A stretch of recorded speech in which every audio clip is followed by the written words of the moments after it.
In Dragon's Rising, we saw the return of a certain species, being the Djinn. Of course, we saw one Djinn by the name of Nodicon in Season 6, but the thing is that we were introduced to Arakor, and honestly, he has introduced a lot of different aspects, but most of them make no sense. And that comes from the very concept of Djinn magic or wish magic, depending on how you want to say it. But the thing is that the rules of Djinn magic has definitely changed over the two instances of the two Djinn that we have seen. And it has led to a lot of begging questions as to how wish magic in of itself actually works, and that is what this video is going to be, me dissecting how they both use Djinn magic or wish magic and how the inconsistencies could potentially be explained. Alright, hey guys, this is editing Weavy, question mark? The video's done, so I don't really consider it editing, but I thought I would add this in after the fact because something has definitely happened. So to get a little under the hood, this video was produced probably about a week ago, or at the very least it was researched about a week or two ago. It's how I keep ahead, it's very under the hood of me, but I'm typically weeks ahead when it comes to what I'm going to upload.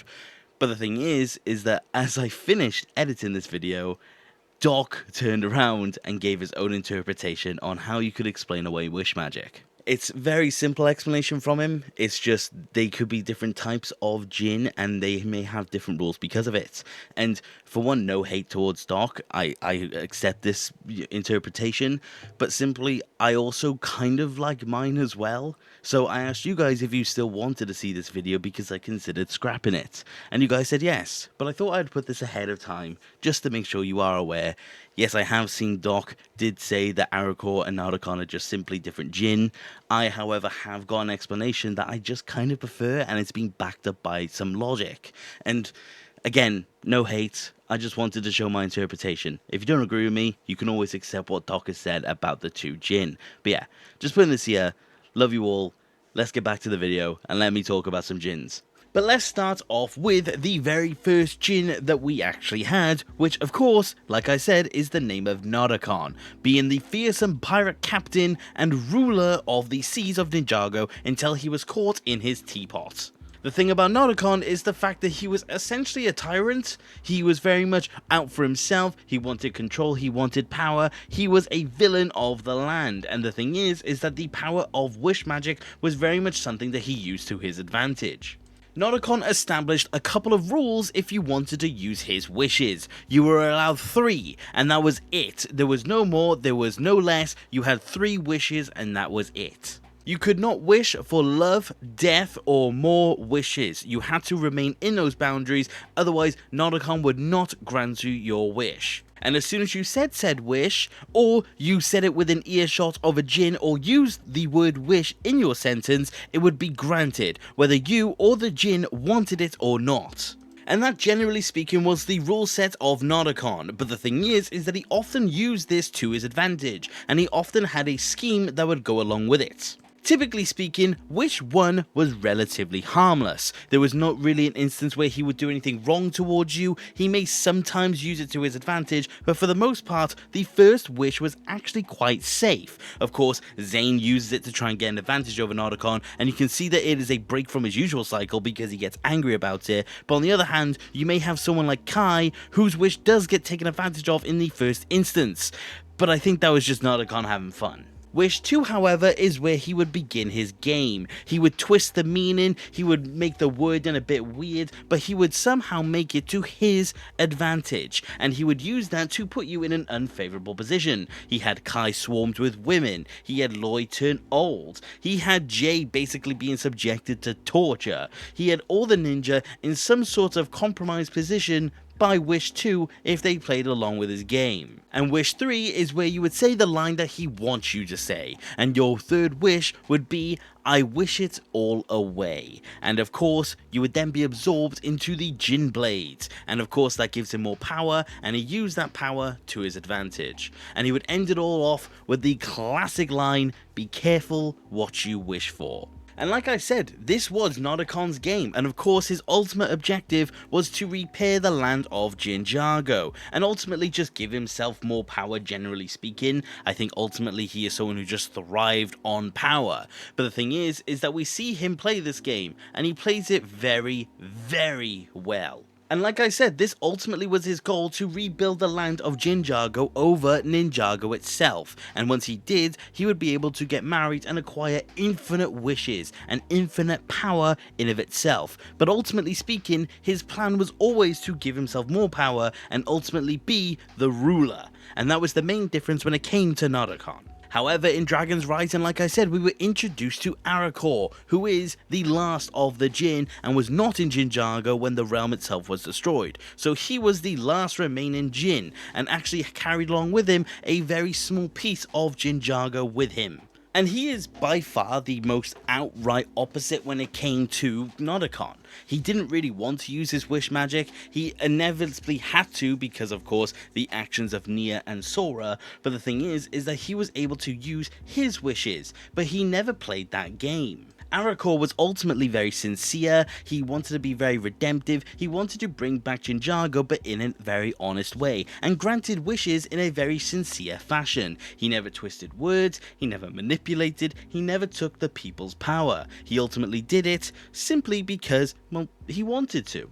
Aracor also did strive for the restoration of Ninjago, but instead of forcefully taking power as of Season 3 Part 1, we got to see that Aracor was granting wishes to be able to restore the land in a very natural sense, and he only granted wishes that he knew were to be safe and good. It was only ever pure of heart, it was never for any sort of argumentative reason, any sort of nefarious purpose, it was always for the right thing. And that ultimately is the very interesting contrast between the two. They both sought for the exact same objective, which was the restoration of their homeland, but they both went about it in very different ways, and Aracor is proof that Narukon was actually fundamentally wrong, and he did not need to do how he did it. But here's the thing, and here is where the inconsistencies start to begin. When Aracor is the one granting the wishes, when he is the one doing everything that a Jin does, he does it in a very different sense, and honestly has debatably a very different rule set.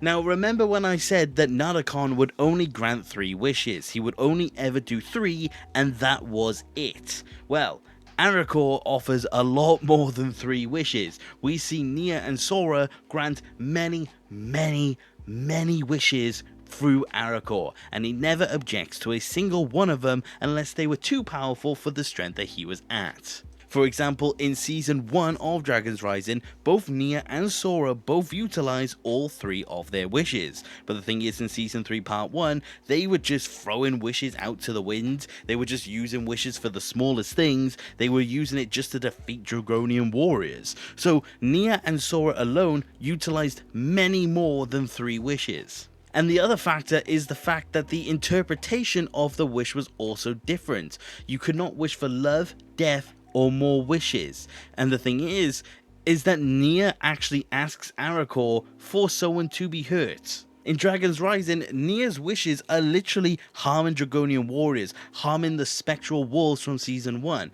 She is asking for someone to be harmed by the wish of a Jin, which goes against the rules of a Jin. So by all accounts, those wishes should not be able to be granted. But the thing is that they are. I think the final thing as well is the fact that when Narukon was granting the wishes for people, or for the ninja specifically, of course, once he was acquiring that power to be able to rebuild Ninjago, he required the Jin Blade to do so. And of course, towards the end of Season 6, it seems to become a bit different. Of course, infinite wishes is granted upon him specifically, but the thing is that he needed to contain the ninja within the sword to be able to retain the power that he actually had. Aracor, however, never requires any sort of vessel to be able to hold the strength. As soon as someone does grant the wish, or they ask for the wish, he gained that power regardless. But the thing is that he didn't have a vessel to keep said power. So the idea of does a Jin need a vessel to absorb and keep the power comes into question as well. And these are all fundamental differences when it comes to wish magic, and wish magic in of itself definitely seems to be very much different in Dragon's Rising, and there's not an outright explanation for it, so it's time to theorize. Now, I will say it is somewhat implied that the teapot that Narukon was in fact trapped in did actually limit the power of himself. But the thing is that of course he doesn't really have a designated master, he doesn't come in and out of the teapot, he does seem to be linked to it in some way. But the thing is, I'm not entirely happy with the explanation of the teapot because it was in fact destroyed. The next one being that it is also implied that Narukon himself was actually exiled by the Jinn. That is another theoretical explanation. You could maybe make the argument that being expelled from the Ninjago land, well, forcefully, is also something that could affect your powers. But the thing is that by all accounts, as far as he could tell, he was the last Jinn. And the thing is, he also didn't really have any sort of issue acquiring more power. So again, I'm not really a big fan of this one. Now I want to bring forth my own explanation as to why Narukon's magic seems very much more restricted than Arakor's, even though, by all accounts, Narukon should have been more powerful because he was royalty.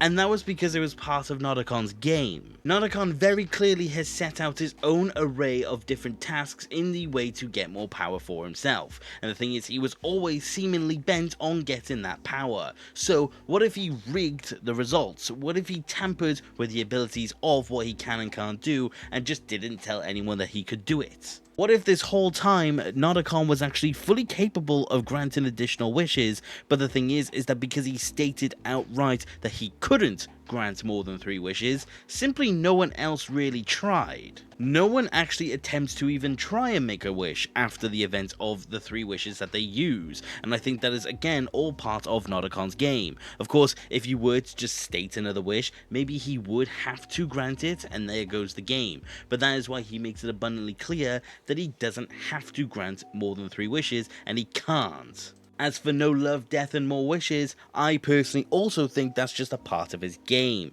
Of course, we have seen Arakor put harm against another being. I would also make the argument that he potentially used a wish on Dalara to get her to love him because she seems way too enamored by him. She is fiercely loyal to Narukon, and there is no outright explanation as to why. And of course, saying no more wishes, I mean, that also is something that he would make up if the whole thing of you can't have more wishes would be the case. Specify you can't wish for more wishes, so again, you would not try to have more. So, by that logic, those rules could also be completely dismantled. What if that actually is a part of his game? Because overall, he does ultimately only feel out for himself and possibly Dalara.